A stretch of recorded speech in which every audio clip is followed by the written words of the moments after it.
We're going to show a short video that was live from my coop. So these are going to be my chickens from my coop.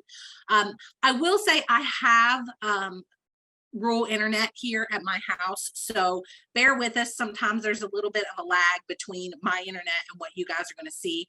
So the live from the coop part, the filming part, might have just a bit of a lag in it, but I hope the audio should be okay. So I think it's just going to be the video. So bear with us through that. A little bit about me. I have worked for Combach Feeds for about 10 years now. I'm just shy of 10 years. I do poultry nutrition. So I formulate feed for chickens. That's my primary job. I do almost entirely our retail or our backyard line. So bagged products, smaller flock support, things like that. I have 2 kids and a wonderful stepdaughter.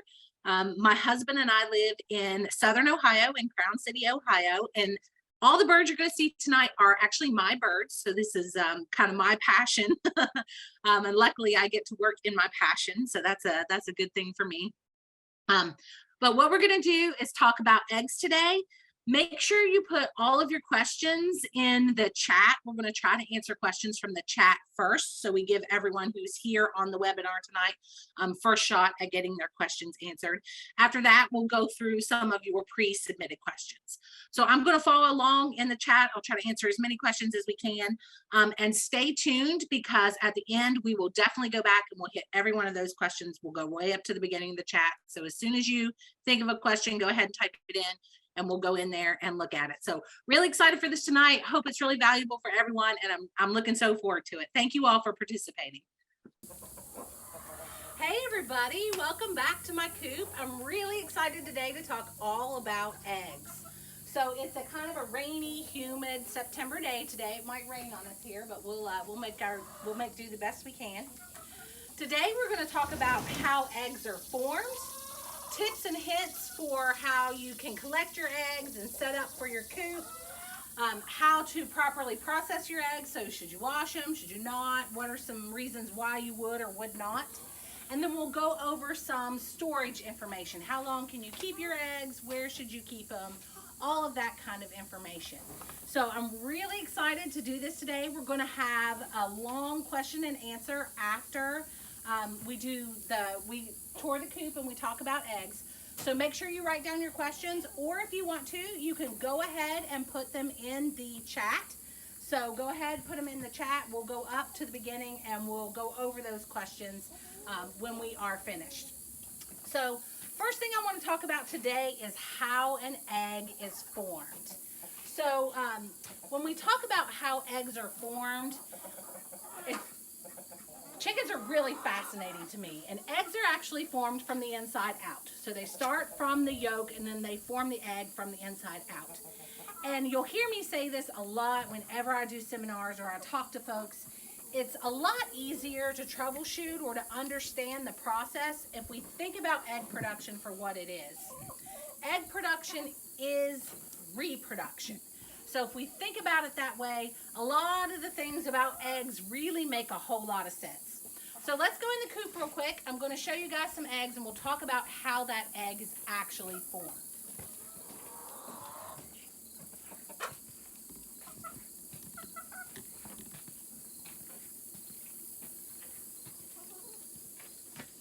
So I have some eggs in here. They are in the nesting boxes. I did not collect the eggs yet from today. I left them in here on purpose. I wanted to show real live, really this is how most chicken coops look. This is how the eggs look when they come out. As I mentioned before, it's pretty rainy here today. So on rainier days, you usually have dirtier eggs because especially chickens who free range, their feet get dirtier. But one of the things we're going to go over first is how an egg is actually formed. So let's talk about that. Let's take an egg. This is a very pretty, nice egg. This is obviously from a young bird. It's a little tiny egg, and I do have some young pullets in here. So an egg is actually formed from the inside out. What happens for a bird is that the egg yolk actually is released. So it's a follicle that's released, and that's where the egg starts. So essentially it's ovulation. And that egg yolk, the bird has lots of different follicles. When that follicle is ready to be released, or the proper size, it will start the process of forming an egg. There are lots of different follicles that bird is producing at the same time. It's almost like looking at a sphere with balloons of different sizes. Some of them are really tiny, some of them are really big and just about to be released. And the cool part about that is it takes about 17 days, so anywhere between 2 to 3 weeks, for a follicle to actually be released. That's why when you feed high omega feeds, or you feed a feed with something like yolk prout in it, that it takes about 2 to 3 weeks to actually see the results of switching to that particular feed, because that follicle has to form and be released, and that takes about 2 to 3 weeks. So really cool thing about eggs. Once that follicle is released, that is your egg yolk. That's where we start making our eggs. After the egg yolk, we put on the membrane that goes around the egg yolk. And then after that happens, we put on the thick and thin albumin. So I brought a plate. I'm going to go ahead and crack open this egg so we can see it real quick.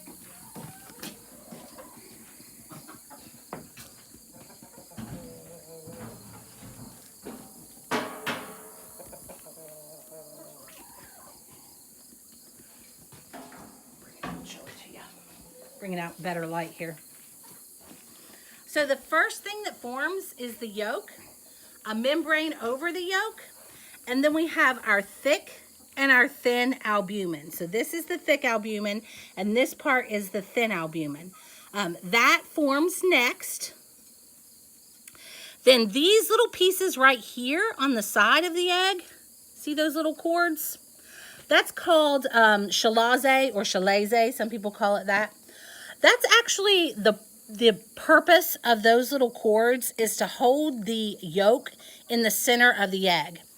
And the reason for that, as I've mentioned a lot of times, if we think of egg production for what it truly is, egg production is reproduction.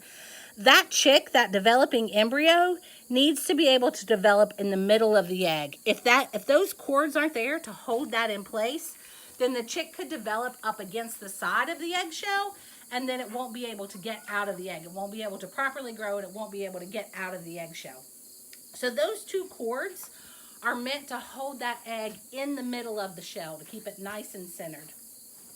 So after those cords are formed, then we put on our membranes. So we have our shell membranes, which go on, and then we have our shell that's formed. So really cool that eggs actually start from the inside out. There are actually 5 different steps that chicken takes in order to form that egg. The shell process is actually the most energy and nutrient intensive. So it takes about 24 to 26 hours for one egg to form, and about 15 of those hours are spent solely on producing that shell.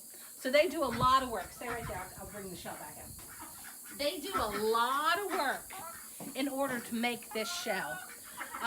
Really cool thing about an eggshell, it's about 90% calcium carbonate, so it's about 90% of the calcium once you break it down and you analyze it. But a really cool thing about an egg and an eggshell is that they're almost always white until the last couple hours. The last couple hours of that egg formation is when the color is added. So I always think that's a really cool, interesting thing about chickens. When they're first forming those shells, they're usually white like the inside, and then they'll add the color to it in those last few hours. But forming an egg is a really nutrient and energy intensive process. It takes about 24 to 26 hours. So it's a really, really neat thing about chickens. They start with the yolk and they work their way out to the shell.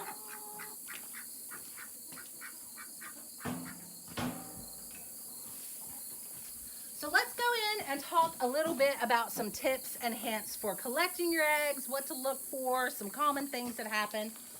As you guys can see today, it's pretty rainy. Usually the birds can go outside into this paddock. Usually there's an opening and they can go out there.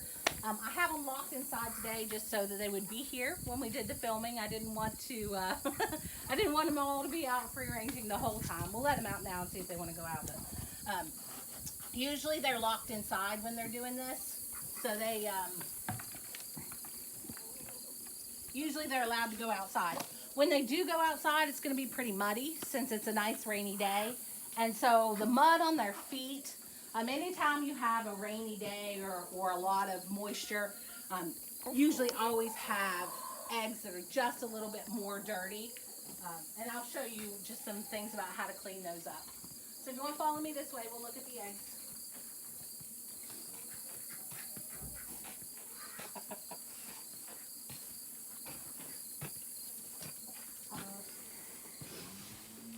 So I'm not going to disturb her. She is broody.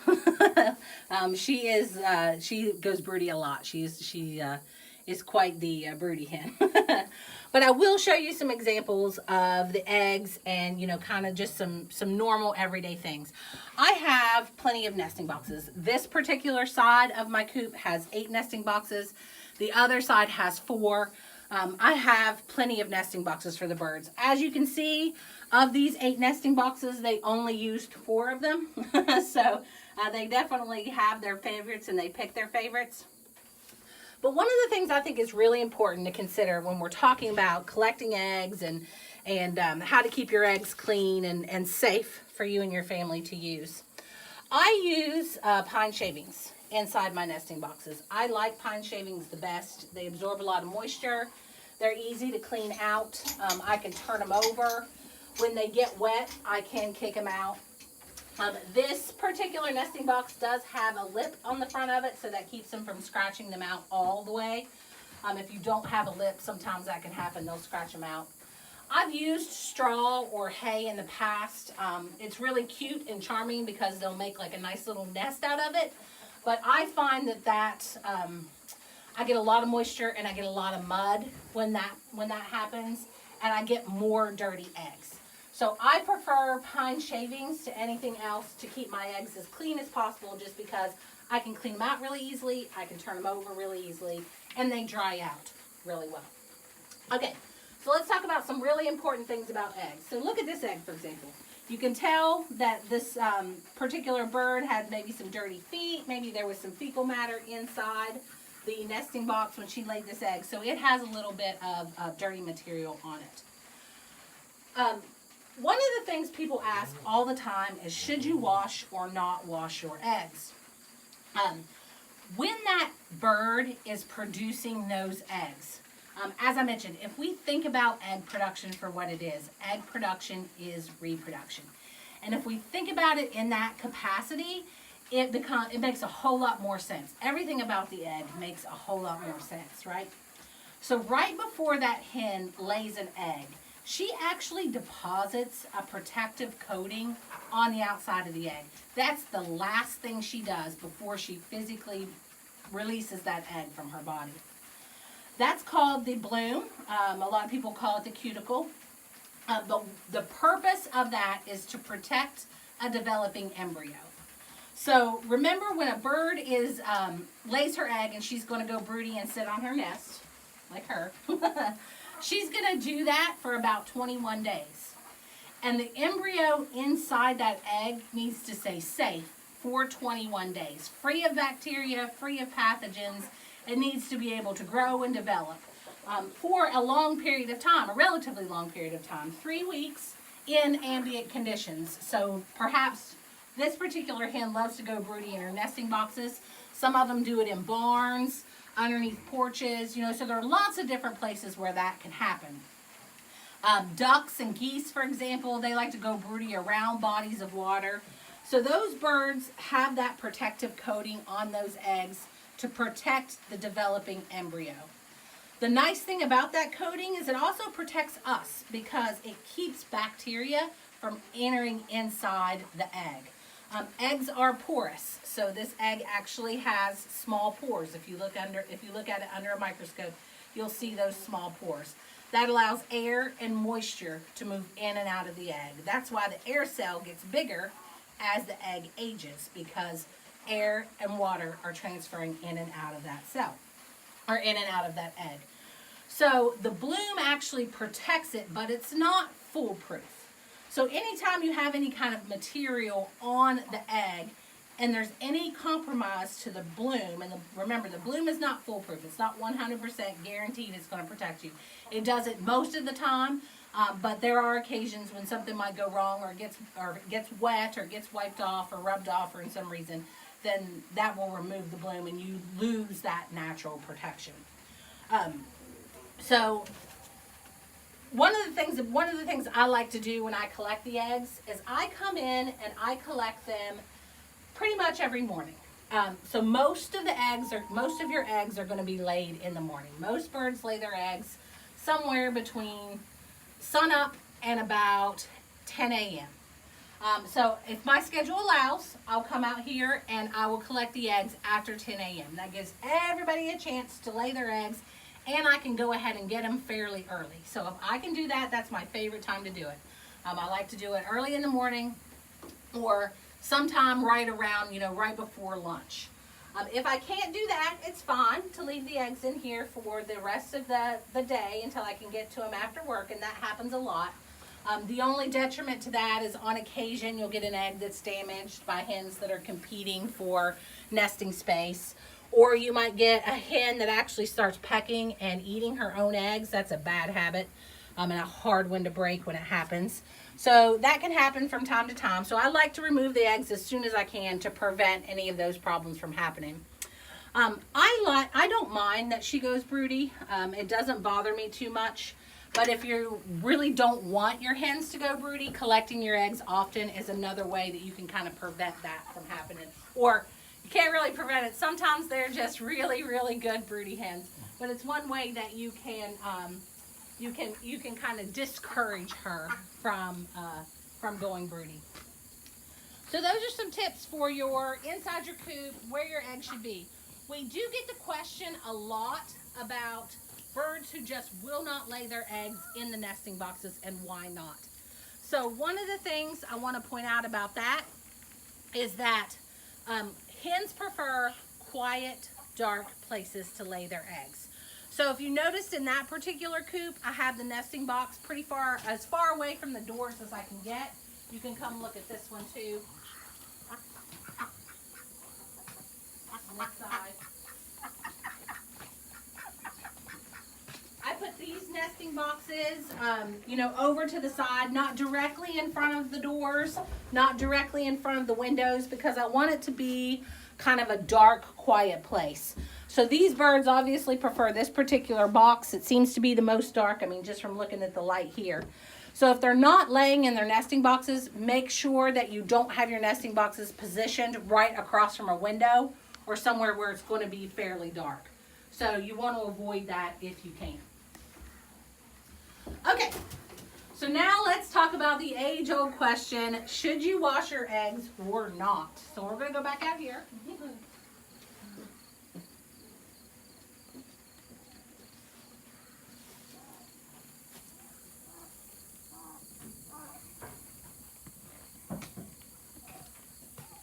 See if I can, if anybody wants a treat here.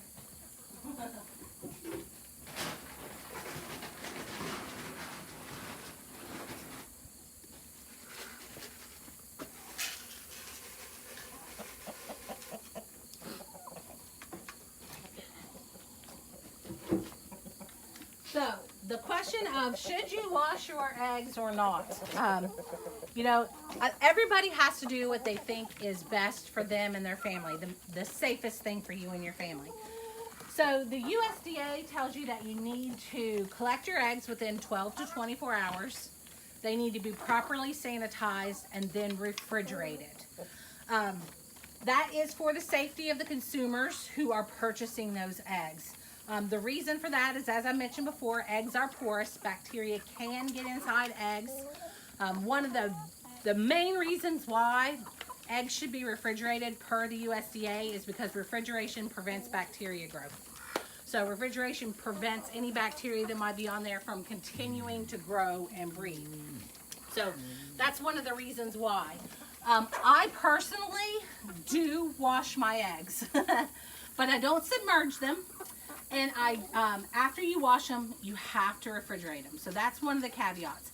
I will collect my eggs, my personal process. I collect my eggs, I take them inside my house, I set them on my counter, and they might sit there for a few days. They might sit on the counter for, I don't know, 3 or 4 or 5 days, usually until the weekend when I can get around to actually washing all of them. What I do when I wash eggs, I'll show you.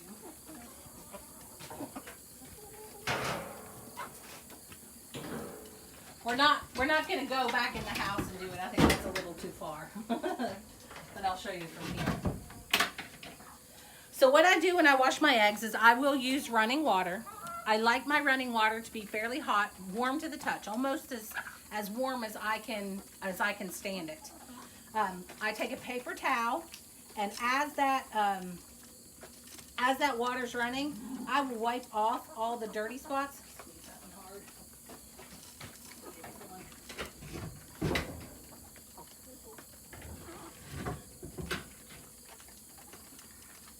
As that water's running, I will squeeze off, or I will wipe off all of the bad spots until those eggs are nice and clean. Now, what I'm actually doing when I'm wiping all this off is I'm also disturbing the bloom. So I have to keep that in mind. I have, in the process of wiping off the eggs and getting them good and clean, I've disturbed the bloom. So that natural protection that's there, you know, it's not as perfect as it was before I started working on that. So if I wash this egg, I have to refrigerate it because I don't want any of that bacteria to be able to infiltrate that egg now since I've disturbed that bloom. So if you wash your egg, you have to refrigerate it. If you don't wash your eggs, then you do have some protection from the bloom. So you can leave those eggs on the counter for a few days. You know, there's no problem with that at all. In fact, I do it all the time myself. Some people will leave theirs out there for quite some time. I would recommend that you try to use your eggs within 7 to 10 days of leaving them on the counter. Some people I know do more, but I would recommend trying to use them within 7 to 10 days of leaving them on the counter. Once you actually put them in the refrigerator though, they can be stored in there for 6 weeks, 8 weeks. You know, some people will do months and months. There are also a lot of other methods that people use to store their eggs. You can check those out online, but I stick to the standards. I just do refrigeration or freezing. Sorry, my cows are back there, so you can hear the cows too. But I use refrigeration. You know, there are lots of methods out there. People will use water glassing and things like that. I don't have experience with that. I've never tried it before, but I do wash them, refrigerate, and then I'll keep them for 2 months, 3 months, sometimes at a time. So hopefully that's a good lesson for you guys on eggs and all about eggs. Remember, we're going to have a really good Q&A session. I feel like these webinars are really valuable for most of us because of the question and answer. So put your questions in the chat. We will definitely go over all of those. Just a quick review before we switch over to the question section. Remember, eggs are formed from the inside out. So really cool thing about chickens, if we think about egg production for what it is, which is reproduction, it really starts to make a whole lot of sense. That bird releases that follicle, she ovulates, that's her yolk, and then she builds the rest of the egg on top of that. The membrane around the yolk, the thick and thin albumin, the membranes that go around the shell, which is that material you have to get under when you're peeling your hard-boiled eggs. And then she puts on the shell, which is a really time-consuming thing for those birds.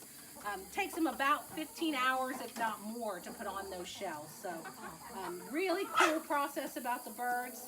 And if you have any questions about the details or anything after that, go ahead, put them in the chat, and we'll make sure we get to them.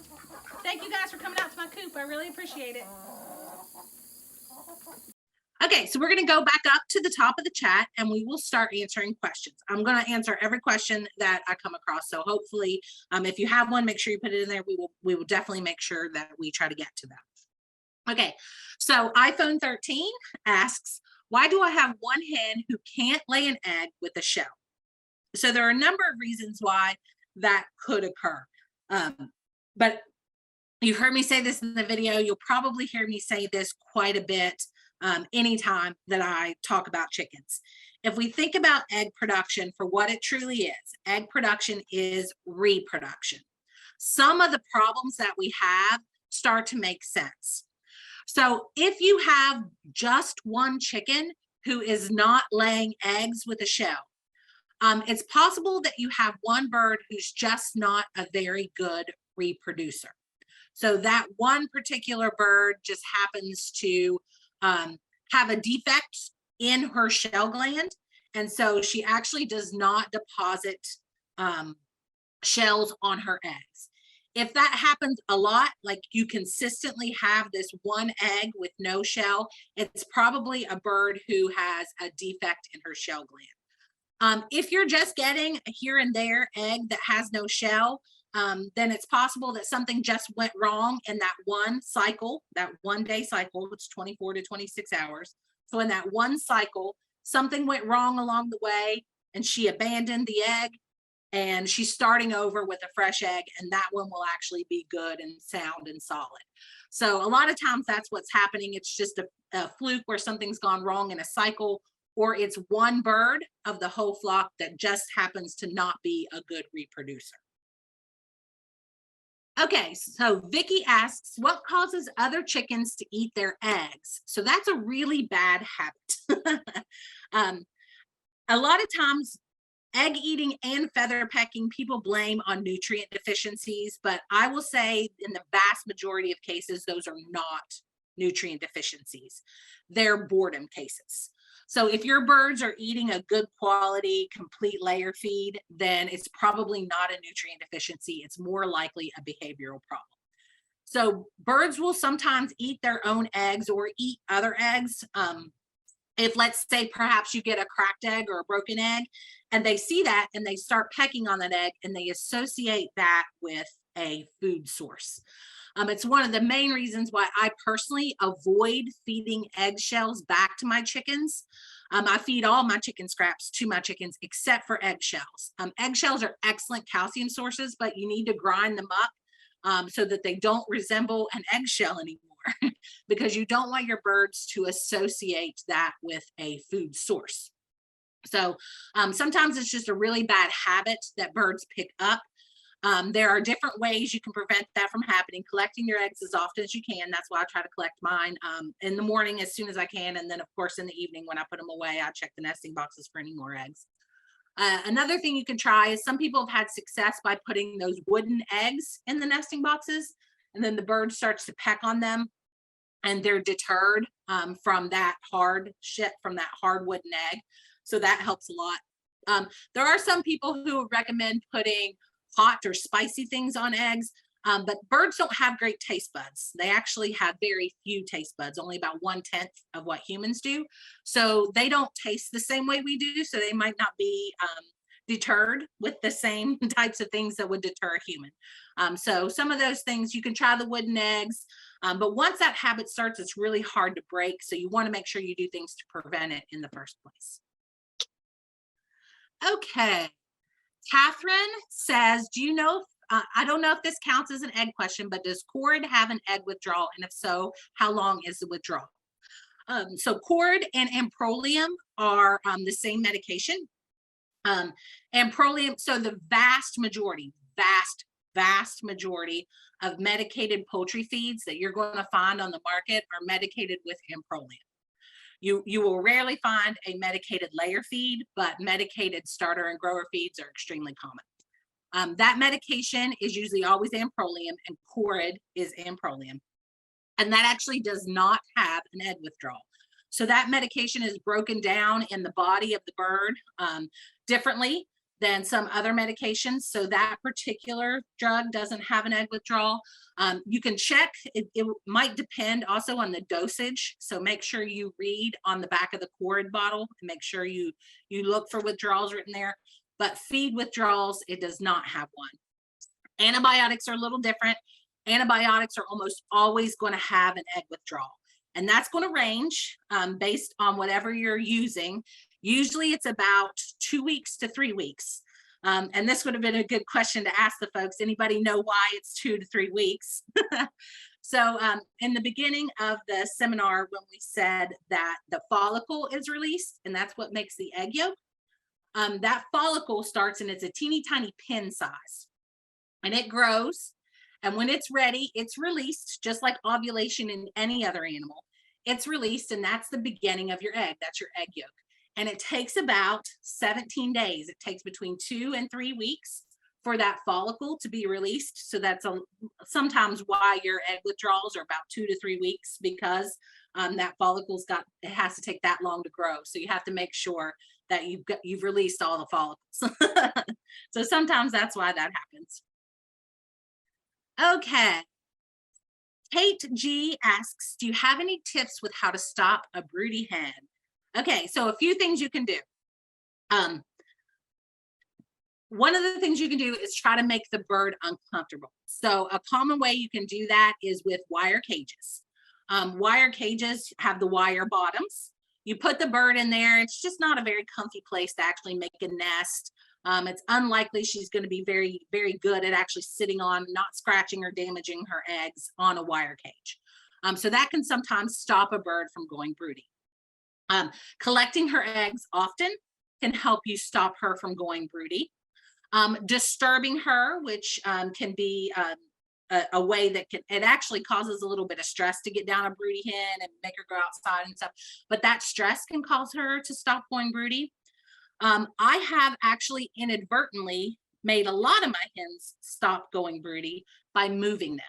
So, for example, that Colombian Wyandotte that was in the nesting box, she was broody during that video.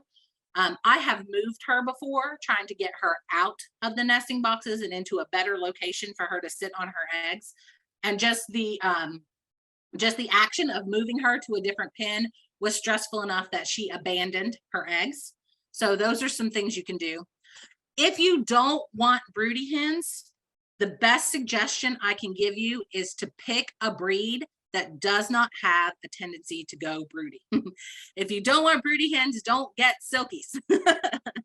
Silkies love to go broody. So check out your genetics books, check out your hatchery catalogs.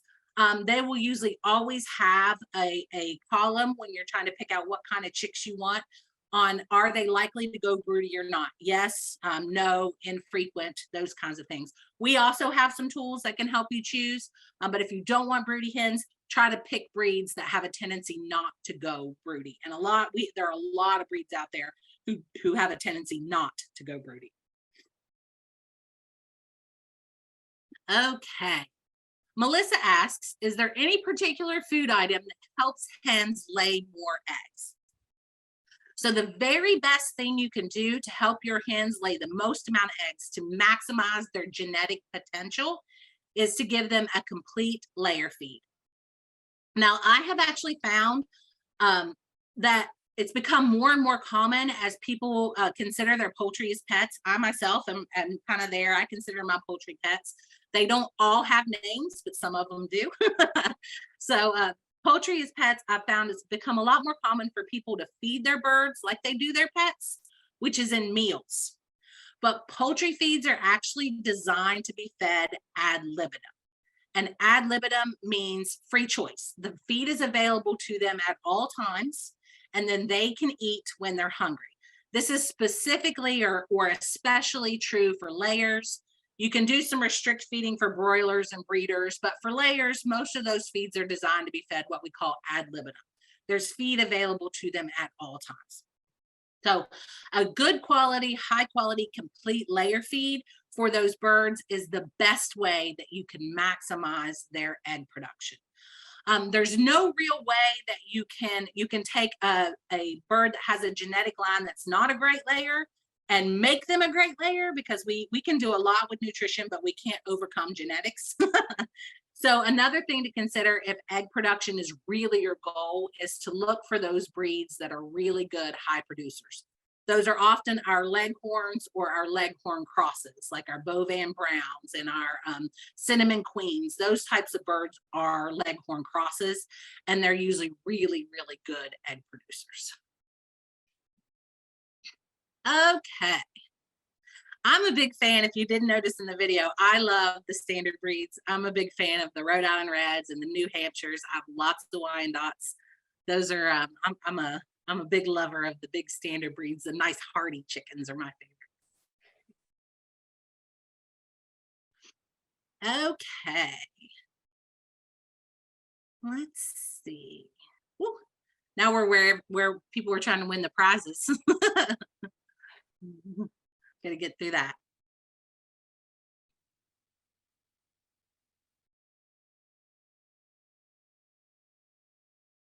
24 hours for the eggs. A lot of you guys knew that. Very good, everyone.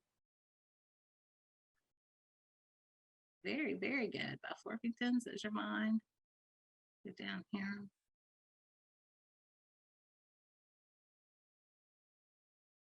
Okay, so iPhone 13 asks, what's the difference between fertile eggs and fertilized eggs?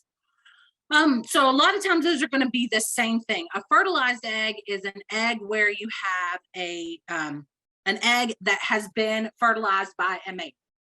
So fertile eggs and fertilized eggs are probably going to be generally the same thing, fertilized with sperm from a male. So that means that egg, inside that egg, could actually viably hatch a chick if you decided to put them into an incubator. Or you let a broody hen breed them, or brood them.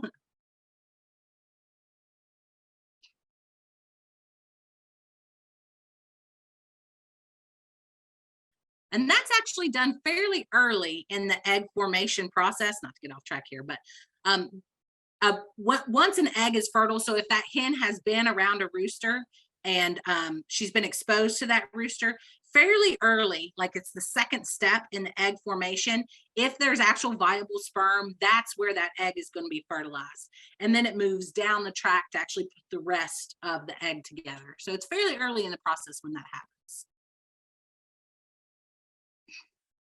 Okay, so Melissa says, my hens are approximately 5 months old. It's necessary to put an object in the nest to get them to lay, or just let nature take its course. Okay, so you can put the fake eggs in the nesting boxes if you want to. At 5 months old, those birds should be they should be getting ready to lay. So you can do that if you want to encourage them. I've actually found in my personal experience that it's a lot easier to get my new pullets to actually lay in the nesting boxes if I put them in with existing hens. So if they become laying hens, I introduce them to the rest of the flock. They see my experienced laying hens laying in the nesting boxes. My pullets will lay in the nesting box as well. Anytime I've raised pullets completely separate, I have to teach them how to use the nesting box. You know, 1 or 2 of them will kind of know, but I'll find eggs on the ground a lot in those cases. And so, yes, I think there is advantage to either having the birds with existing hens, experienced hens who already lay in the boxes, or to use something in those boxes to help them. Otherwise, you might start finding eggs in places where you don't ideally want your eggs. Okay.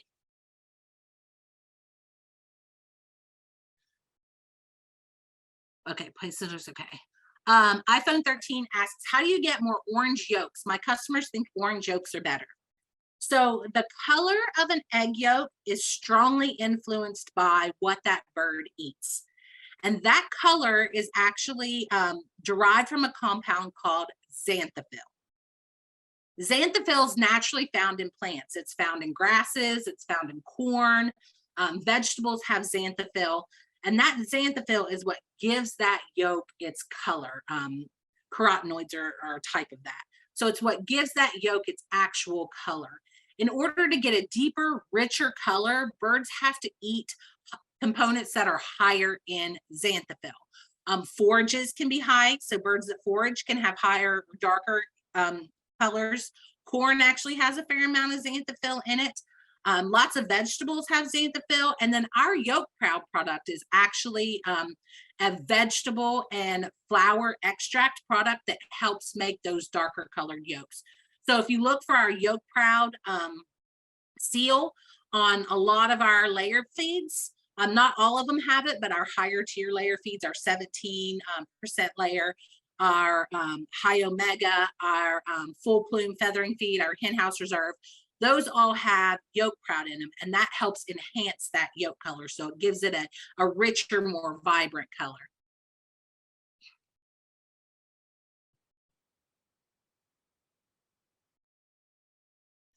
And one of the reasons why, so corn is a common ingredient in commercial feeds, but one of the reasons why, like over in Europe, sometimes in some of the areas over there, they actually like really light colored yolks, and wheat-based diets will give very, very light yolks.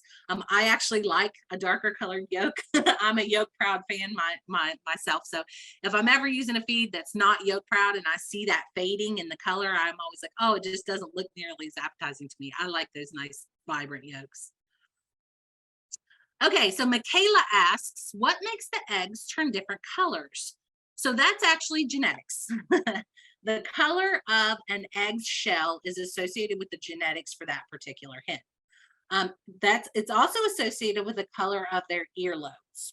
So birds that have white earlobes will lay white eggs, and birds that have red earlobes will lay brown eggs. There are some exceptions, like Americanas and Ericanas, olive eggers, Easter eggers. Those types of birds are some exceptions.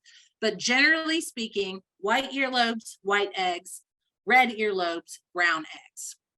And it is true that color is actually deposited in the last couple hours, in the last 3 to 5 hours of egg formation. As I think I mentioned in the video, I can't remember if I did or not. It takes about 15 hours. So 15 of the 24 hours that bird is making an egg, 15 of those hours is spent on the shell alone. That's a long time. That's a lot of input, a lot of focus for her. And she does actually deposit that color there toward the end of right before she actually lays that egg. So pretty cool fact about chickens. I always find that very, very fascinating. And it's associated with their genetics. And I think a couple breeders here, I was reading along with you guys, I think a couple breeders mentioned that you can play around. If you're interested in breeding your own chickens, you can play around with your genetics to try to get variations in egg color. And it's a really fun thing for a lot of people to try to do.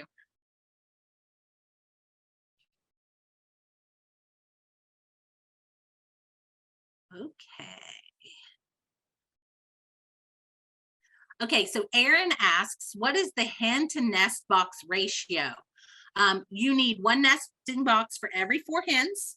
And as I think quite a few people mentioned, and you probably saw in the video, they're still going to use the same nesting boxes. I don't know why they do that. Well, they do that because they like dark, quiet places. So usually you'll find, in my personal experience, I find that on bright sunny days, they will use the darkest nesting boxes. So the ones that are furthest away from the light sources. On cloudy or rainy days, like on a day like today, I will find eggs in most of the nesting boxes because it's pretty overcast altogether. There aren't any light or dark places. But that's one thing you can consider if you're having a hard time getting your birds to lay their eggs actually in the nesting boxes, is are they positioned well? Because if they're choosing a darker or a quieter place in the coop, like on the floor or somewhere else where it's not ideal for them to be laying, make sure your nesting boxes are positioned in a place where they can get nice, dark, quiet, private places. Okay, so Bradford asks, can eggshells be used as a feed supplement? If so, should they be cleaned first? So eggshells can be used as a feed supplement. They're about 90% calcium, so they are an excellent calcium source. But as I've already mentioned, one of the main things I try to do is make sure that eggshell does not look like an egg. So if I'm going to feed eggshells back to my birds, I crush them up quite a bit because I don't want that bad habit of those birds associating that egg that they just laid in the box with a food source and starting to peck on it. So I make sure I crush up those eggshells. They should probably be dried and dried out really well first before you do it, just to make sure you're being as safe as possible. You're preventing any cross contamination or feeding anything, any bacteria that may have grown back to your birds. You want to avoid that. Okay.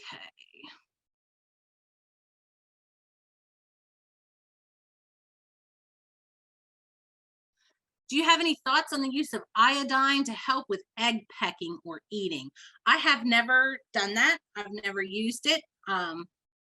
The best thing for me to do, and I have had problems with hens that will peck their eggs before, is I'll separate them for a while from the rest of the flock, and then I try to make sure that I collect my eggs as quickly as I possibly can. In most cases, that works fairly well. There are some extreme cases where you just can't break that particular bird, and you have to consider, do you need to call her from the flock? Does she need to be permanently separated? Should you rehome her? So those are some things to consider as well, but I have not tried anything with iodine.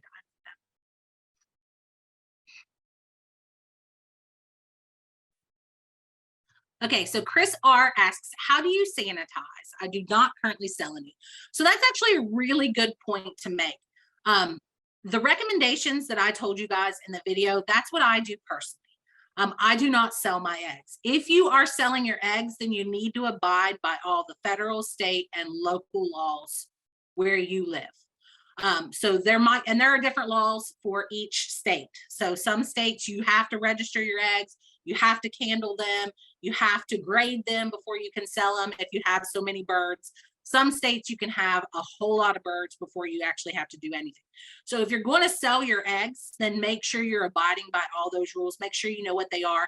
The best people to contact to find that out are your local extension agents. They will know what you have to do in order to sell your eggs. If you are required to sanitize and refrigerate, there are solutions that you can buy.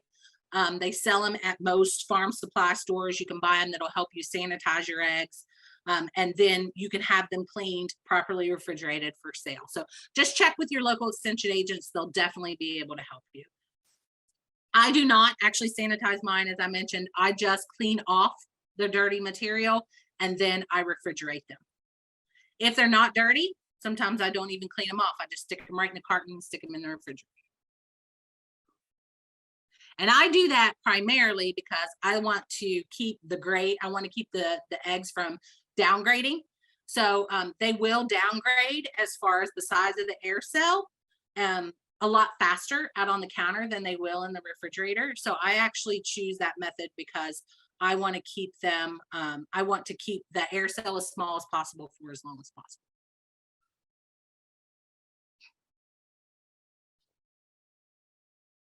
Okay, so Sarah asks, is it okay to write the date on the eggs? You can write your date on your eggs, especially if you don't remove the bloom. So it's really actually a common thing for people to do when they have broody hens or when they're incubating their eggs. They'll write the dates on there so that they can keep track of the eggs, or they'll make marks, especially if you have to manually rotate your eggs during incubation. So you'll make pencil marks on the eggs so you can rotate them. So that's very, very common. It happens all the time. Okay, so Bonnie asks, sometimes I get a rough shelled egg. What causes that? So as I mentioned a little bit ago, the eggshell's actually formed in the shell gland. So the bird has this separate organ, the shell gland. That's where she does all that work of putting the shell onto the egg. Sometimes there can be rough spots, breaks, cracks, checks on those eggs, and she can actually repair it. Isn't that fascinating? I mean, I think that's absolutely fascinating. So she knows that there's a little check, which is like a weak spot or a crack on her egg, and she can deposit calcium on that spot to actually repair that egg. I think that is fascinating. Sometimes if you find, let's say you find birds that have calcium deposits, which are the little nubs, the little calcium nubs you'll find on eggs. Sometimes you'll find those quite often. That's often one bird who just has something that's not quite right in her cycle. So in the process of making an egg, she has this calcium deposit that she just continues to add to those eggs every day. That same bird, same egg, same calcium deposit. So sometimes when you're finding that, it's actually the same bird. It's just some little fluke in her cycle. And there are also diseases that can result in nutrient changes. So either too much calcium, too little calcium. So there's lots of different diseases or nutrients that can affect the eggshell quality. But most of the time, if the vast majority of your eggs are looking good and healthy and it's just one that's happening every once in a while, it's just something went wrong in that one cycle or something with that one bird that may, she may not have a perfect cycle.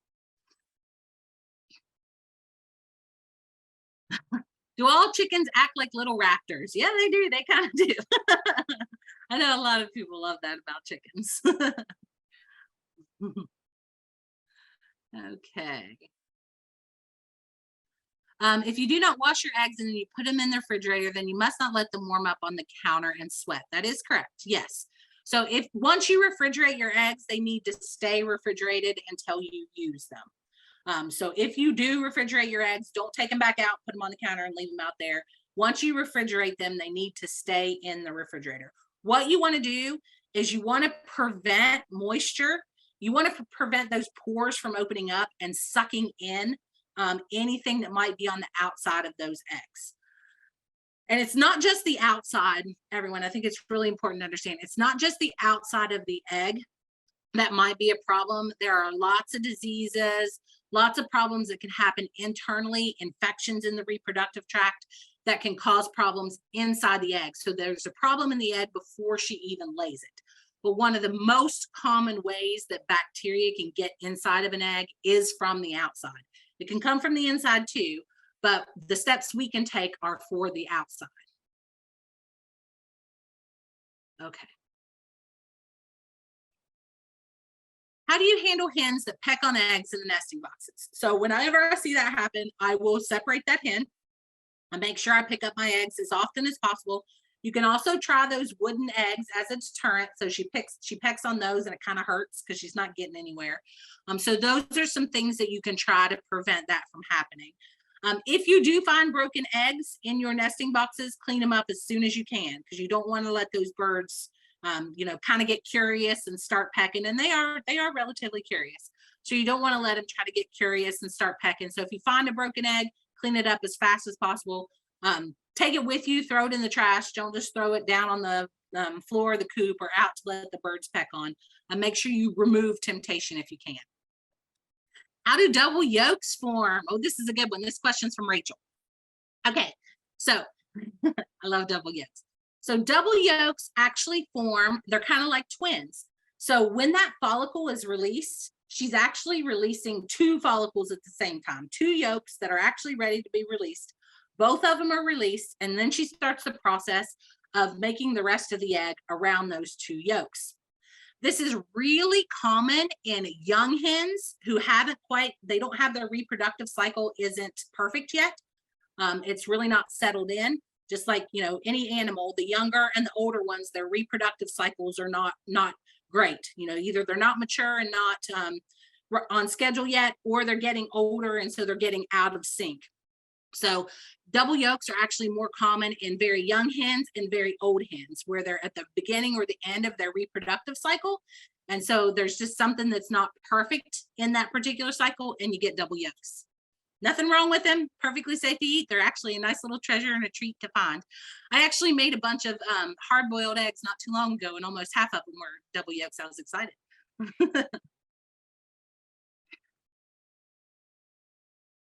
Okay, so Michaela asks, do chickens need any supplemental feeds in addition to their normal feed? We use feed mint specifically for layers. So the answer to that is usually no. A complete layer feed has all the nutrition that those birds need in that bag of feed. If that is the only thing those birds eat, if they never go outside and eat grass, if they never get any treats, if they never get anything else, if all they have is a complete feed available ad libitum, that is sufficient nutrition for them. You don't need a supplement. You don't need to add a whole bunch of extras. Now, it's not uncommon for people to use oyster shell, treats, scratch grains, all of those types of things are extras that you can give to birds. I think it's really important for us as nutritionists, if anybody out there is a nutritionist, you can agree or disagree with me. But when we're trained, we are trained to formulate feed for the average bird. And everybody knows that when you're talking about averages, there are birds that need a little more and birds that need a little less. And so in some cases, like oyster shell, it can't hurt to leave that out as a supplemental calcium source. Because if you've got a bird or two who have really high calcium requirements, then they can eat that oyster shell. Or you might put it out and no one touches it. And that happens for me in my flock. I've put oyster shell out before and I end up just putting it in the potholes in my driveway because no one eats it. So it really just depends on the birds. But you don't need any supplemental nutrition. You don't need to add anything if you are using a complete layer feed. But if you have questions about things that you want to give your birds, we can go over that for sure. Okay. So Rachel says, does soy-free feed really matter? Does anything from the soy make it to the eggs or the meat? So soy is a really good crude protein and amino acid supplier. So those are the main nutrients that we're getting from soy, protein and amino acids. Soy also complements corn really well. So corn is a carbohydrate source. It's a high energy source. It is a poor protein source. It is a poor amino acid contributor. Soy actually complements it pretty well, which is why it's really common to find livestock feeds today that are corn and soy based, because those two things complement each other really well as far as nutrient profile is concerned. When it comes to allergies, what happens when a bird eats a protein, whether it's a soy protein or any other kind of vegetable protein or animal protein? So proteins are chains. I wish I had a chain. So proteins are chains. Each link in that chain is an amino acid. And when that bird digests that protein chain, they break all those links because they want the individual amino acids. They don't care about the protein chain. They want the individual amino acids. And it's got to be small enough. So it's got to be either individual amino acids or small peptide chains that are small enough to actually be absorbed through the gut into the blood of the birds so they can use those nutrients to build whatever it is they're going to build. An egg, meat, body, whatever it is, feathers, whatever they need to build with those amino acids, they'll do that. So really any proteins are broken down into the individual amino acids or very small peptide chains. The actual soy protein, all the makeup, the amino acid chain of that protein is broken down into the individual ones. So it's not passed through. Alicia asks if I have the questions that were submitted at registration. I do. I have all of them, but I want to make sure we go over the questions for the people in the chat. I want everyone who actually, because we get, we actually had 400 people who signed up for this, but only 84. That's the top number I saw. 84 participants. So I want to make sure the people who are actually participating are the questions that we use. So Heather asks, do you feed them? Does what you feed them affect the taste? And if so, what food should be avoided? Yes. When it comes to eggs, you can definitely affect the taste of the eggs by what you feed them. Fish is something that we use in poultry feeds. Most of our poultry feeds don't have fish, but it is an ingredient that you can use. If you use too much fish, you get fishy tasting eggs. If you use something in the garlic family, so garlic right now is actually a really hot, all natural way to keep flies away in animals that don't produce eggs or milk, because you'll get garlic tasting eggs or milk. People want to avoid that. Onion. So those are a lot of things that we have to be really careful to avoid those types of ingredients and plants in those same families so we don't get that taste transfer. So yes, that definitely can happen. So Andy asks, why do some hens lay for a couple weeks and miss 3 to 5 days and then begin laying again for a week? There are a lot of different reasons why that could happen. The number one's probably going to be stress related. So if there was some stressor that happened, the first thing that a bird does when they're stressed is they give up their reproduction. So animals use their nutrients, their body stores, and their energy for 3 different things: growth, maintenance, and production. And if they're lacking anywhere, if they're lacking in nutrients, if they have some stressful situation, and they have to use more of their nutrients to deal with that stress, the first thing they give up is production. So there may have been some stressor at some point that they said, hey, we're going to take a break from production for a little bit. And once we feel calm and comfortable again, we'll start laying. That's usually what happens. And stress can be anything from an actual stressful situation to a nutrient deficiency to an illness to they weren't feeling well for a few days and they had to use a lot of their energy to fight off some type of sickness, and now they're feeling better and they can get back to production. Kira asks, how old do hens have to be to lay eggs? Usually somewhere between 16 and 20 weeks of age for chickens. So your really good layers, like your leghorns and your commercial varieties and your leghorn variations, are going to be about 16 weeks. Our standard breeds are going to be somewhere in the 18 to 20 week range. Heather asks, how do you keep egg production going in the winter? Okay. So egg production is light sensitive. Birds are triggered to lay eggs by the duration of light. So you can keep your birds producing in the winter by providing artificial light. 16 hours of light is actually the sweet spot.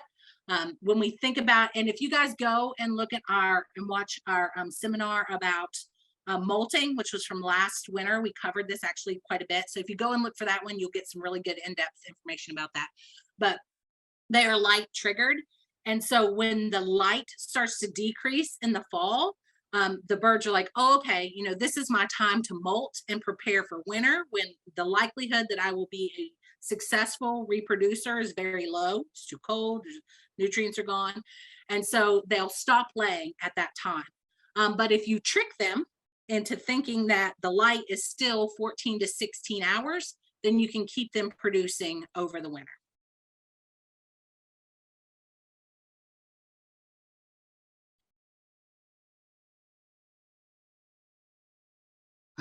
Okay, so Kathy says, some of my hens make a horrible clucking noise when they are laying. Why did they do this? Most of them do. I don't think it, although if it's the normal clucking sound where they're just being really loud and drawing attention to it, I actually think that's pretty charming. So as long as it doesn't sound painful or different than most of the other birds, if it's just audible, letting you know they're laying an egg, that's actually quite common. So Jacob asked 2 questions. Lime, should you use it? And what medication should you give a chicken? So I'm going to assume lime as a nutrient source. So limestone chips as a calcium source. You can use that. You can put it in a separate feeder, and the birds can get that. It's the same thing as oyster shell. It provides the same nutrients, which is limestone. If you're talking about lime as far as using it in your coop to keep odors down, if you mean hydrated lime, you can mix that into your bedding to keep odors down and to dry things out. Just don't use too much, because the pH of that will affect their feet and they can get sore spots on their feet. You definitely don't want to bed only on lime, but you can mix small amounts into the bedding to help with that. So what medication should you give a chicken? I'm not a veterinarian, so I can't make those recommendations, but if you do have a problem with your chickens, there are lots of different medications. Thailand is a common one. Corid is one that you can add to your water. What you'll find in feed most commonly is Amprolium and BMD, which is bacitracin. All of those are used for different things. So you'll have to find whatever is right for what the problem that you're facing. Is it cocci? Because that's going to be Corid or Amprolium. Is it some type of infection? That's usually going to be something like Thailand. Is it some kind of enteritis where they're not digesting right? That might be BMD. One thing that has occurred recently, and by recently I mean in the last 10 years. I'm starting to get up there in age, but we had some legislation where they changed how we can use medications in poultry. And now a lot of our antibiotics, especially the same ones that are used for humans, which would include Thailand, will require what is essentially a prescription. So you have to get what we call a VFD, a veterinary feed directive. A vet has to write that. So a lot of those medications were on shelves at your farm store are not there anymore because they require a veterinary prescription before you can get them. So just be aware of that if you do have some common problems like that. but your coccidiostats and BMD are not regulated in the same manner, so you can get those without prescriptions. So Melissa asks, are Jersey Giants decent layers? Yes, they are. They're a very good standard breed. Aaron asks, how can you tell if an egg is fertile? So if you're interested in doing fertile eggs for incubation, one of the things you'll want to do is make sure your hen's been with a rooster, of course. If she has, collect your eggs, and then you'll candle them. And candling, you can buy candlers probably really cheap. If you go to a farm store or check online, you can get a candler. It's just a box with a light in it. You go in a dark room and you spin your egg in front of that light. You can also do it in a dark room with a flashlight. You spin the egg and you look for growth. For a fertile egg, it'll look almost red at the very beginning, kind of cloudy. You'll be able to tell that something's going on in there besides just a yolk. If it's your first few times, get some eggs you know aren't fertile and compare them and look and see.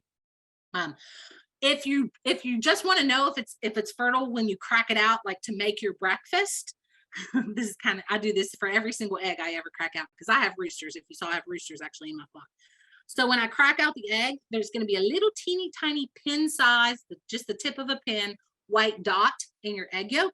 If that white dot is there, that means that egg was exposed to a rooster. So look for that next time you're cracking your eggs. I do it every single time I do mine. Okay.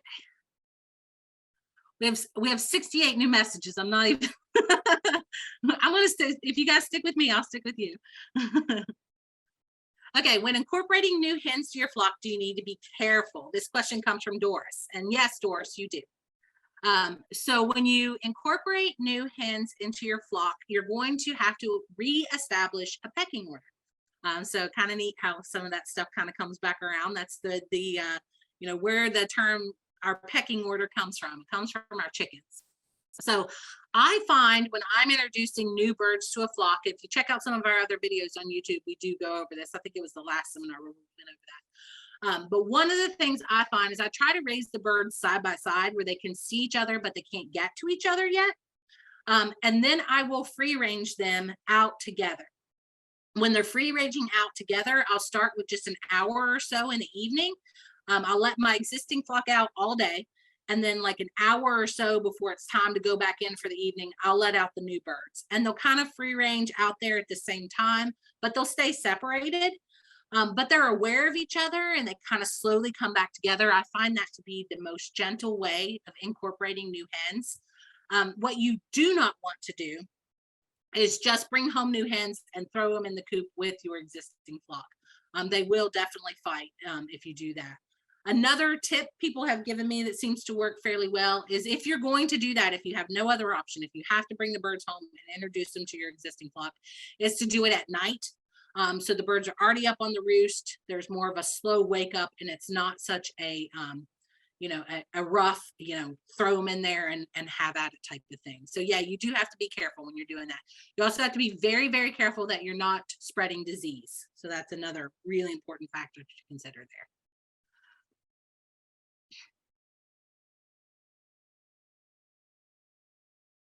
Can you move a hen into a nesting box while they're preparing to lay the egg, or will that ruin the egg in the process? No, you can do that.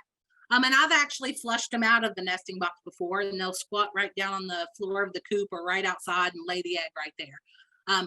You don't want to jostle them up too much. You don't want to make a big fuss about it. But if on occasion that might happen, there shouldn't be any too much problem with it. Just be gentle. You don't want to rough them around because you don't want to do any damage to the egg right before it comes out. Because any egg that breaks inside the reproductive tract in the vent or even further up can cause massive infection, because that's an egg yolk. The nutrients in an egg yolk they're wonderful nutrition for humans. They're also wonderful nutrition for bacteria. So if bacteria are there, they'll grow, proliferate, and then you'll end up with a big problem. So just make sure you're real gentle if you do that.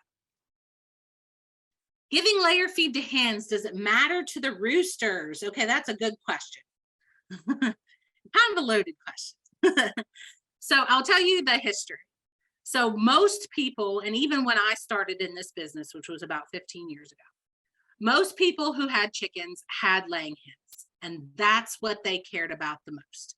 They cared about the hens and they cared about getting eggs.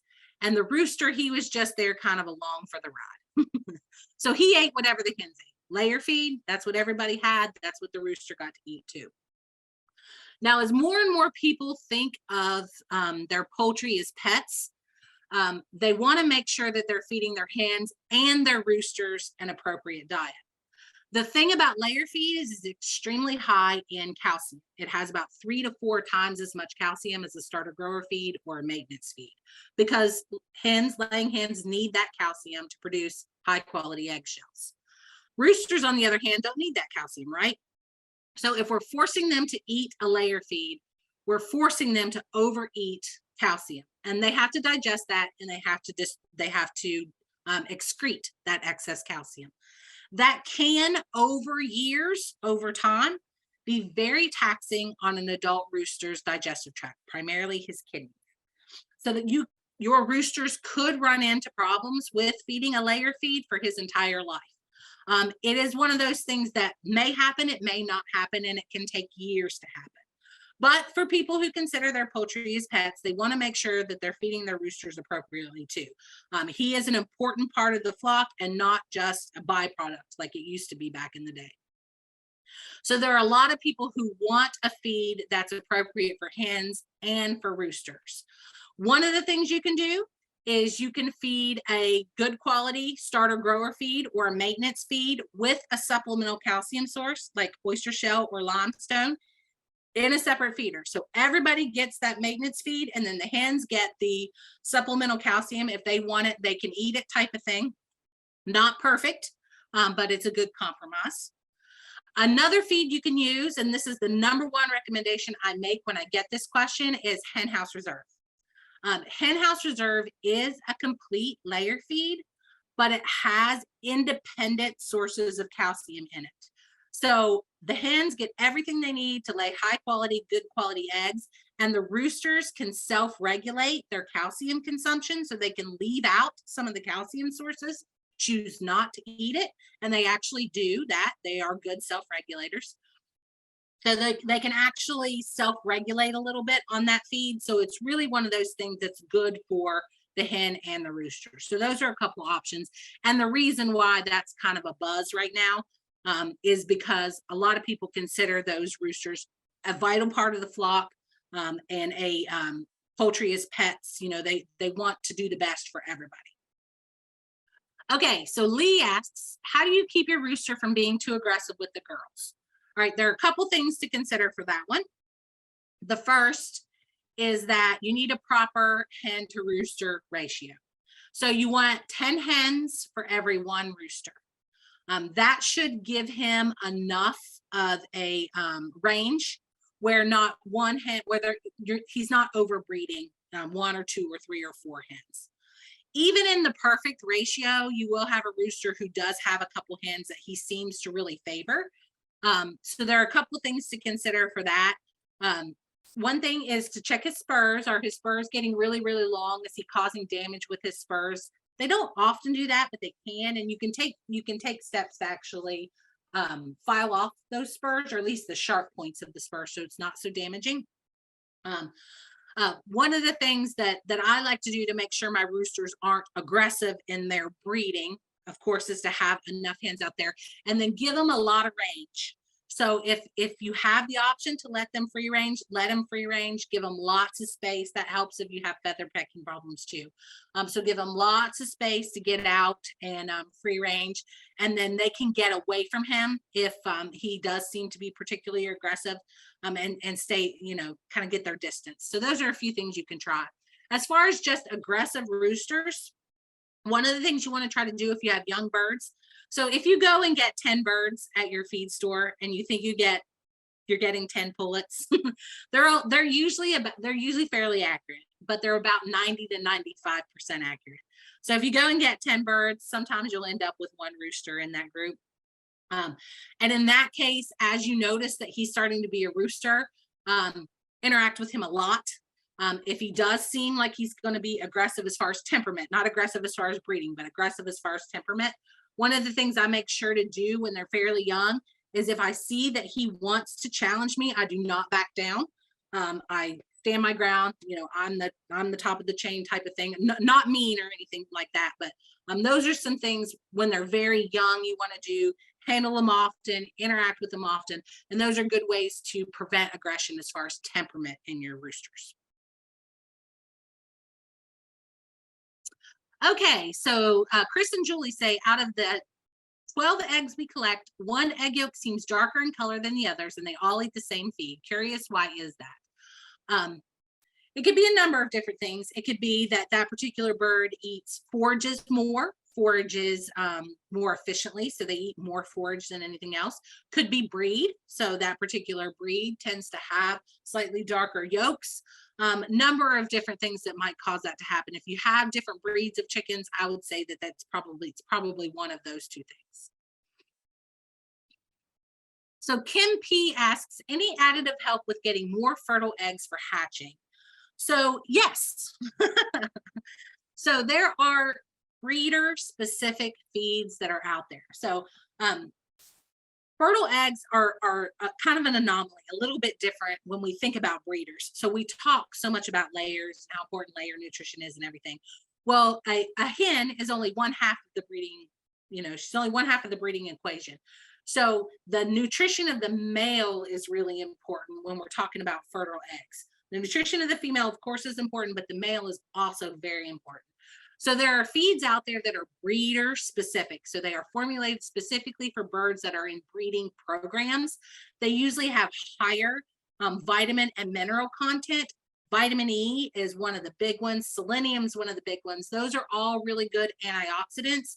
And antioxidants are extremely important in keeping semen healthy and motile and effective. So those are just some things you can think of when you try to think of how can I increase the fertility of my eggs. Look for those feeds that are specific for breeders. They often have higher levels of nutrition, so you can focus on that hen nutrition, but also on the fertility of that male too, because he's really important in those aspects.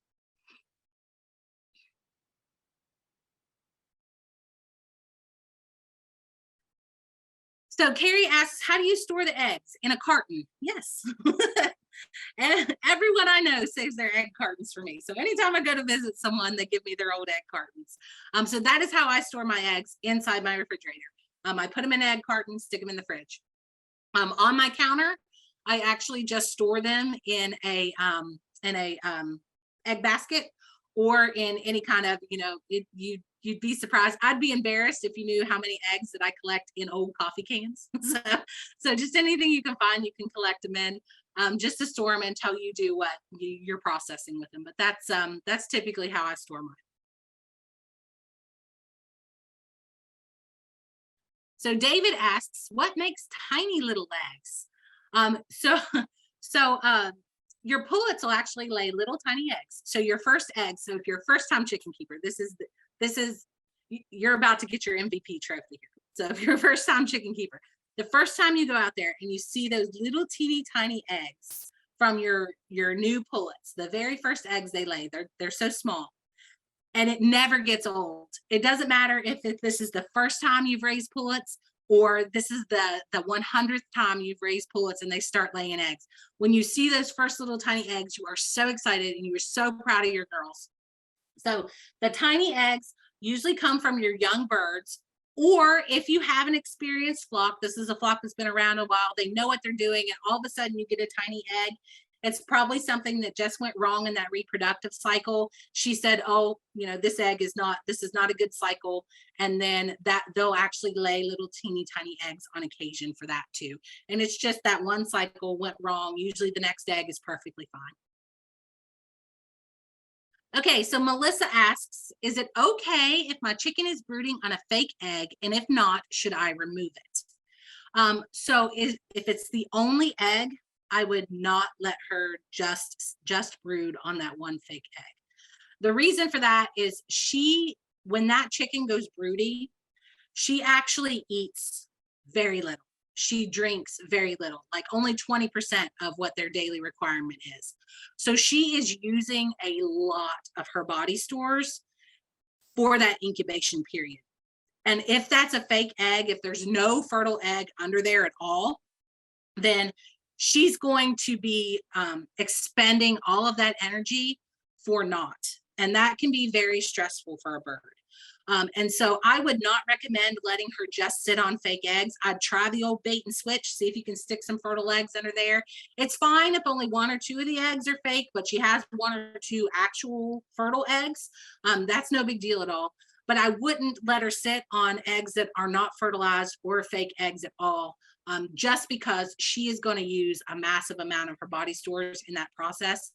And it's very stressful for her if she has nothing to show for it at the end.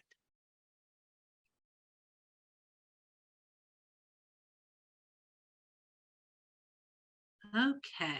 Okay. So Aaron says, I've seen egg stamps that look fun, but is it safe to put them on eggs to eat? And would you need special ink? Ooh, I don't know the answer to that one, Aaron. Those are fun. I'm sure if they're approved for use on egg stamps, then they probably are using a non-toxic ink or a plant-based ink or something along those lines. So I would just read the instructions, make sure you look into it and see, exactly how they do those. But I'm sure if they're marketing specifically for that, and I've seen commercial eggs like Eggland's Best, those are all inked with EBs. So they do have those out there available.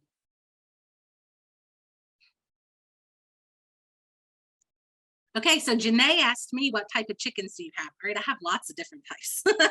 So I have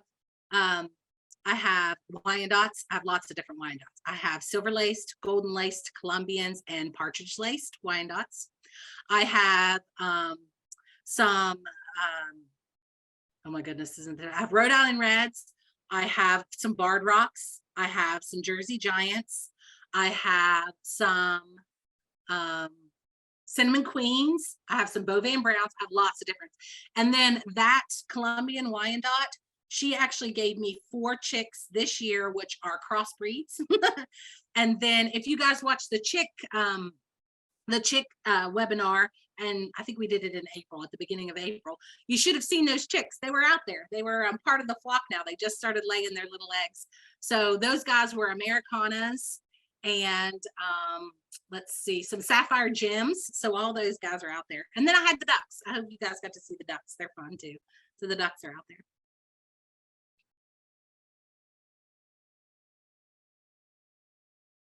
Okay, so Aaron also asks, what about grit? Do birds need grit? So birds need grit if they free range a lot or if they are eating whole grains.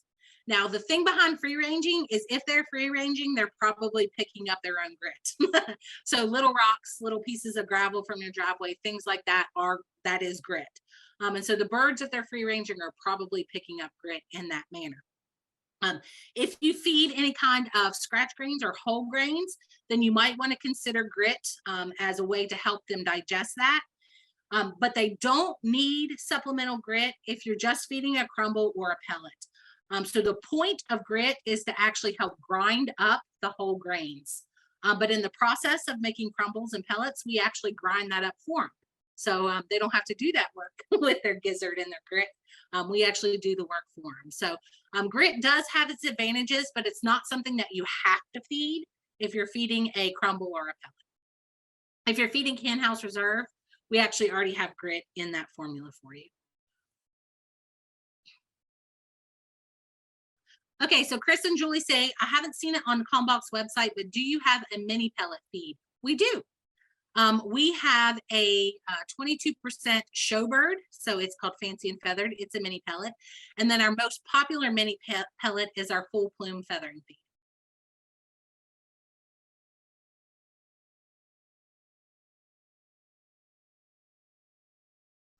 Okay, so Jeff asks, what's your best advice to an FFA student that's building an egg layer flock for family? So my best advice is give it a shot. So you're going to learn along the way. We have some great resources out there. There are great resources from your hatchery. There are great resources from Kalmbach Feeds. Sign up for our articles and so every week, Rachel, who you see here is running the meeting, Rachel sends out an email blast. It has an article in it every week. It's almost every week about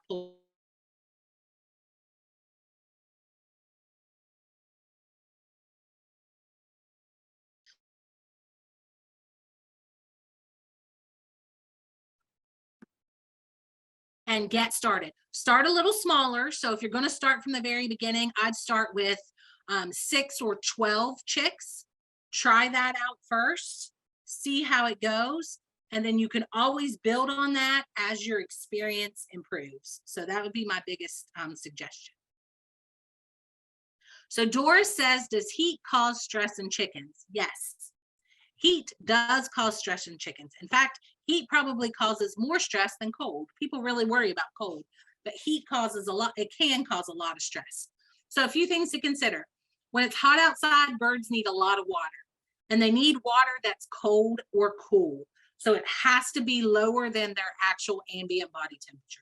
So if you fill up your waters and you only fill them up every 3 days or so, the water in that water is probably getting pretty warm, and your birds are a lot less likely to drink it. So you want to replace it every day. Make sure that they're getting plenty of water. They need plenty of opportunity for shade. If they have that and you can get a good breeze, I don't have fans in my chicken coop, but I do have lots of cutouts where I can get good breezes in there and lots of shade. That helps your birds a lot deal with the heat. So give them a chance where they can get in the shade, make sure they have cool water, a chance to acclimate to the changing temperatures, and they usually do really well. Okay, so Jeff asks, do egg layers have to be completely separated from meat chickens used for FFA 4-H fair projects? Yes, because you have to feed them separately. You can't feed your growing meat birds a layer feed. It's way too high in calcium. So you want to be able to, you need to be able to feed them separately. And for an FFA project or 4-H project for meat birds, we do have meat bird specific feeds that are available that will, and they're higher protein because those birds are putting on massive amounts of body mass. So they need lots of protein to build that body mass. So the nutrition is a lot different between the two.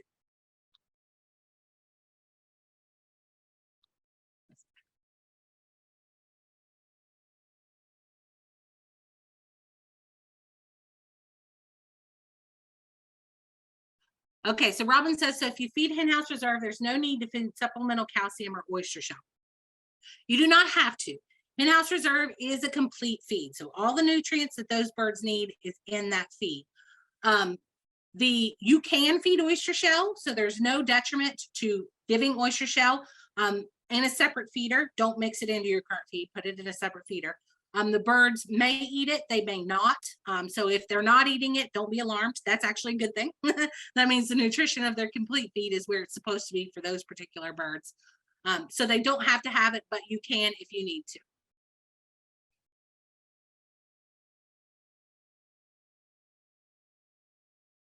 Oh, so Carrie, I'm sorry. So she said, I meant, how do you store them? Pointy side up or pointy side down? Pointy side down. You want the rounded end up. That's where the air cell is. So that's the part you want up. The reason for that actually really has to do with storage, because that if you put weights on top of an egg, on the air cell or the fat part at the top can actually bear more weight. So you're less likely to damage your eggs in storage or stack something on top of them than if you point them pointy side up. So you want the pointy side down in your carton.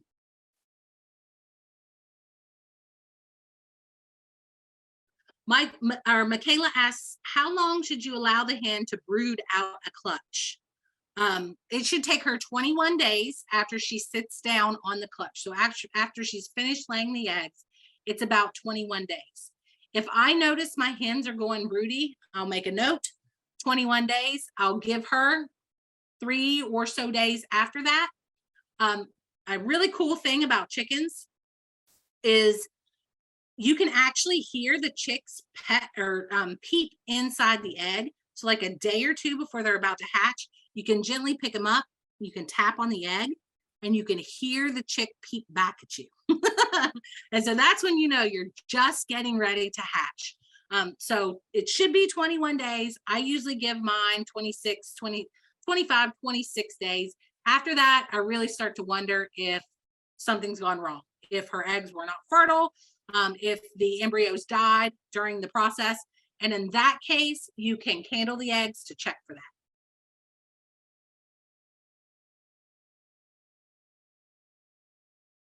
Okay. So Robin asks, what's the difference between Hen House Reserve and the layer crumble? Does the layer feed have the extra calcium as well? Yes.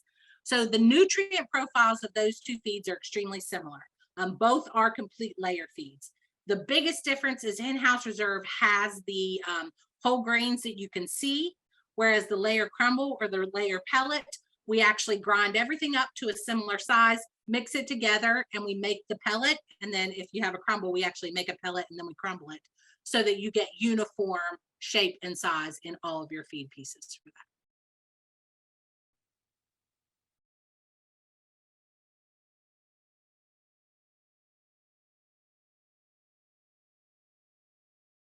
that. Okay.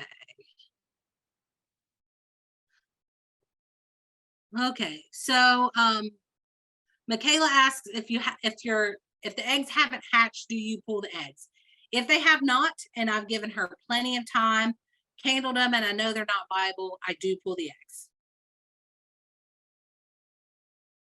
Why do the roosters put their wings down to their foot when they see a hen? That's his mating dance. So he'll actually stick one wing out and he'll like try to scoop her up.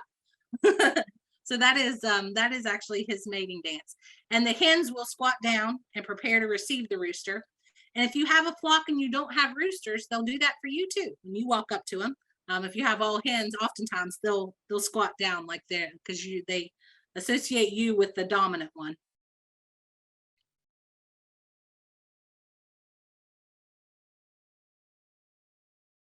Okay, so Rachel says, I've heard estrogen from soy can get passed to the egg. Is this true? So soy does have phytoestrogens. Those are plant estrogens. Small amounts of that estrogen can be passed into the egg yolks. It is small amounts though, guys. So I don't know the exact numbers off the top of my head, but I think if you looked up the amounts, it would be relatively small. The hen in and of herself, because she's a female, is producing massive amounts of estrogen. So the egg itself is already high estrogen because she's a female producing this. So just keep that in mind, that just her, because she is a female in the process of producing an egg, is also producing a lot of estrogen. Is that it? I think that's it. Does anybody else have any other questions? Okay. Oh, wait, I'm sorry. That's not it. So Aaron asks, I've seen eggs with no yolk. What happened? So that's an egg where, as I mentioned before, something can go wrong in the cycle. So keep in mind that egg production is reproduction. And we think about humans. Let's think about human reproduction. Every once in a while in a reproductive cycle, in an ovulation cycle, something can go wrong. So perhaps there's an ovulation cycle that just wasn't a good one. The egg wasn't viable, something along those lines. That happens. And the next time around, everything's perfect. It happens with cattle, sheep, pigs, everything.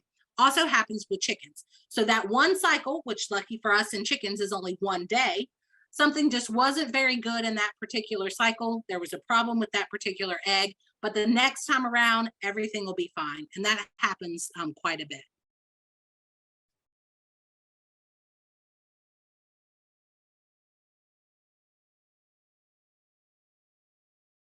Okay, so Angelique says, is there anything wrong if they don't crouch when the rooster comes around for the hen? No, there's not something wrong. She might just not be a willing recipient of his dance. So sometimes he'll still put his wing down and he'll try to scoop him up and he can still jump on top of him. But a lot of times they will crash down, but nothing wrong if she doesn't. I find my older hens, my more dominant hens, are less likely to do it. My lower on the totem pole, my younger hens and my less dominant hens are more likely to crouch when the rooster comes around.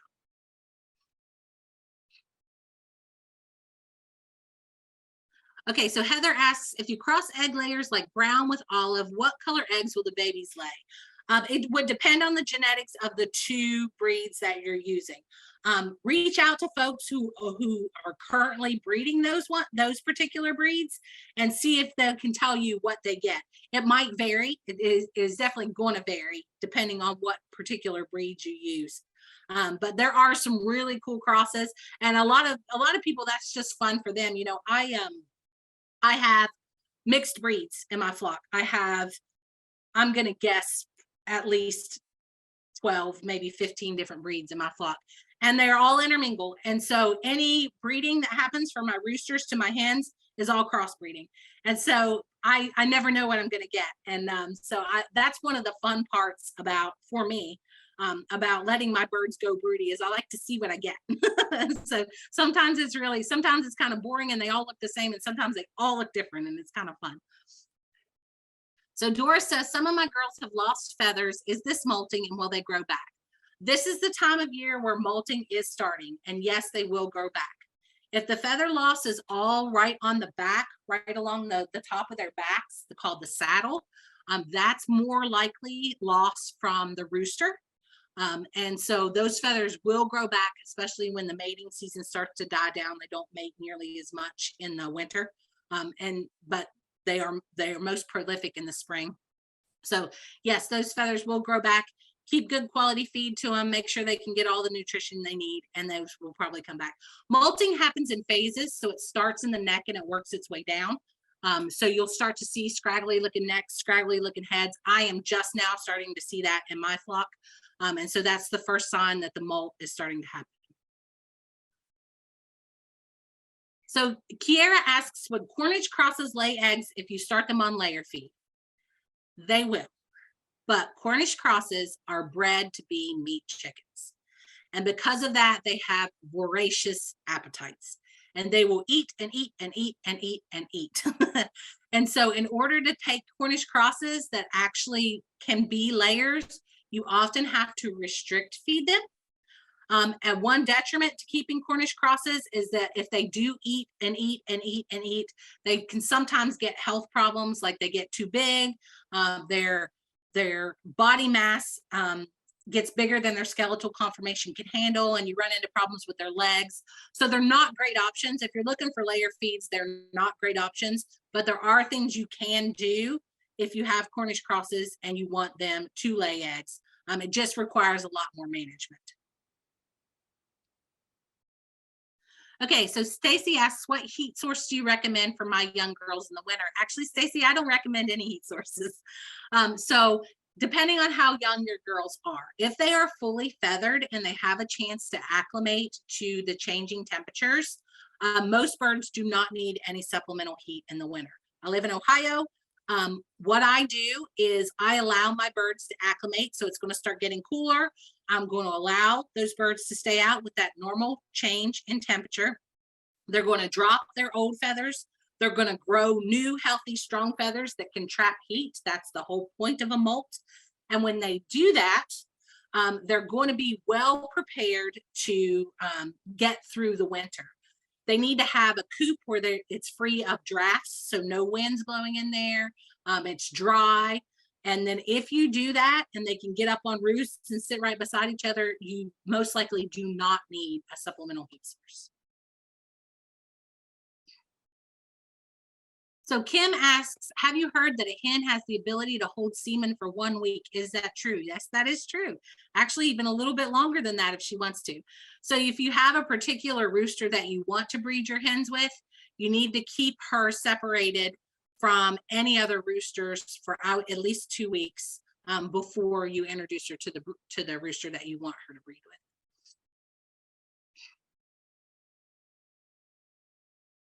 Okay, so Jeff asks, what is the typical egg layer lifespan until they are done? That also depends on the breed. So I'll answer questions till 8 o'clock. How's that sound? Because I seriously, I could go all night. So I'll answer questions till 8 o'clock. I don't want to keep everybody on here if they don't want to. I know we've lost over half of our participants already, but I do want to answer everybody's questions if we can. So we'll have till 8 o'clock. We'll answer questions. So the typical egg layer lifespan until they're done, that really depends on the breed. So birds that are bred specifically to be very high egg producers, those are our leghorn and our leghorn varieties. They typically do not have a lot of longevity. So they're usually going to live about 3 to 4 years. They're going to be really great egg layers in those 3 to 4 years, but they're not bred for longevity. They're bred for egg production. Some of our standard breeds have longer lifespans. So those guys are going to be about, 8, 9 years, maybe up to 10 years. I've heard of people say they have chickens that are 20 years old before. I have not personally had that. I've had 8, 9 years before. But that's going to be the typical lifespan of those birds. Now, I say the birds lay really well for the first 1 to 2 years. They lay well enough for the 3 to 4 years. And then after that, they're sporadic layers. So usually around 4 years old, your birds are not going to be great layers anymore. They may still lay, but it's not going to be high quality eggs, and it's not going to be all the time, which is why it's really important, if you want a continuous supply of high quality eggs, that you get new birds and you introduce them to your flock fairly consistently, at least every couple years, so that you can keep getting good quality eggs. Aaron R asks, do chickens molt in their first year? It depends on when you get them. So most of the time, no. But if they're really early spring chickens, they might actually molt in their first year, because they have those feathers are a whole year old. The whole point of a molt, we think of it as how it affects our egg production, but for the bird, that's the least of their worries. What they're concerned about with their molt is getting high quality, good feathers that can trap lots of air so that they can keep themselves warm through the winter. So if those birds have older feathers, they're almost coming up on a year-old feathers, then they may actually molt. But if they're really young pullets, let's say they were just hatched maybe in the summertime, then they may not molt in that first year.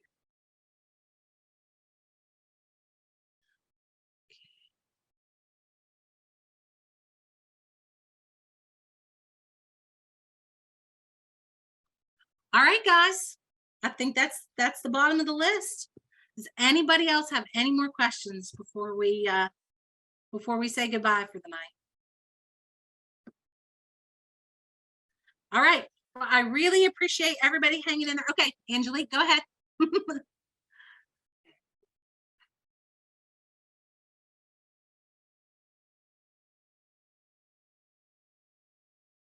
Oh, she's not trying to say it. Okay, so Alicia says one was about salmonella treatment in chickens. Why does Europe treat and Americans do not? So one of the main reasons for that is just the application. It's expensive. We have some coccidiostats that are commonly fed in feeds. So that's one way that we can prevent, or cocci, we can prevent cocci.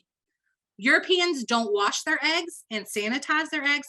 I'm sorry, we're talking about salmonella here. I was thinking cocci vaccines, because cocci vaccines are fairly common now.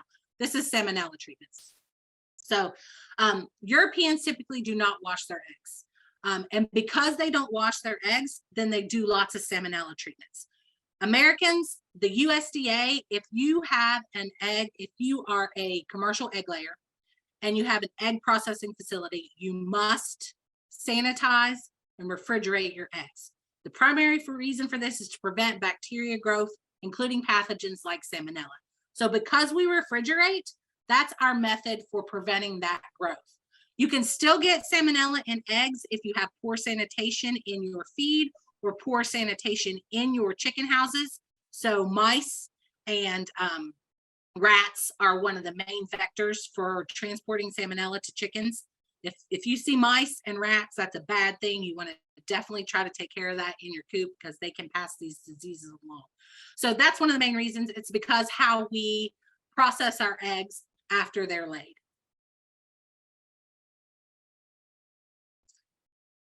Okay.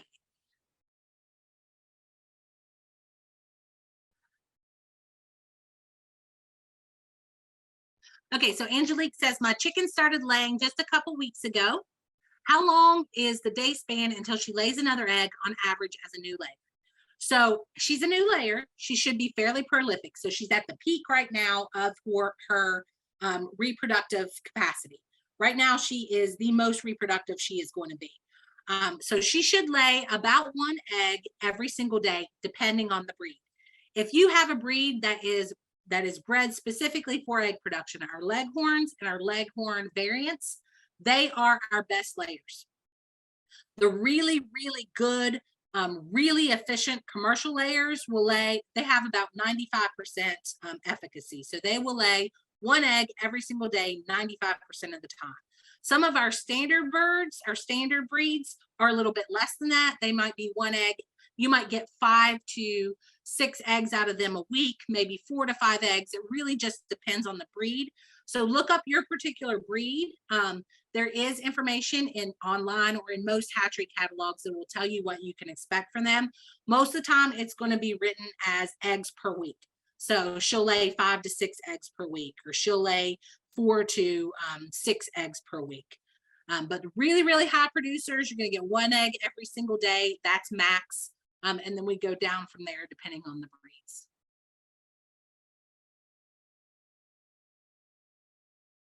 So the Ose Homestead says, getting eggs from the coop clean. Any issues to place them in the carton right away? No extra wash. If they are clean, no, because you actually have almost a dual protection there. Your bloom is intact and your refrigeration, so you have lower capacity for bacteria to grow. So, and I actually do that. If they're clean, I don't even take the time to wash them. Okay, so Alicia says, what causes blood in egg whites, and is it a nutrition problem? It's usually an age problem. So blood spots and meat spots are common in older birds. It is one of the advantages of allowing your birds to molt. She stops laying eggs when she molts, and it gives her reproductive tract a chance to take a break, regenerate with new tissue, and then the eggs she lays after that are usually higher quality.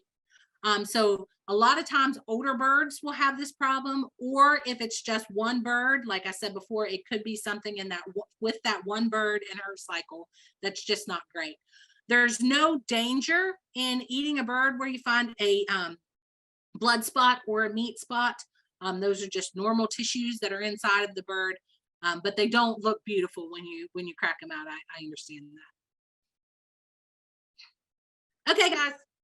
So I'm going to say thank you very much, everybody.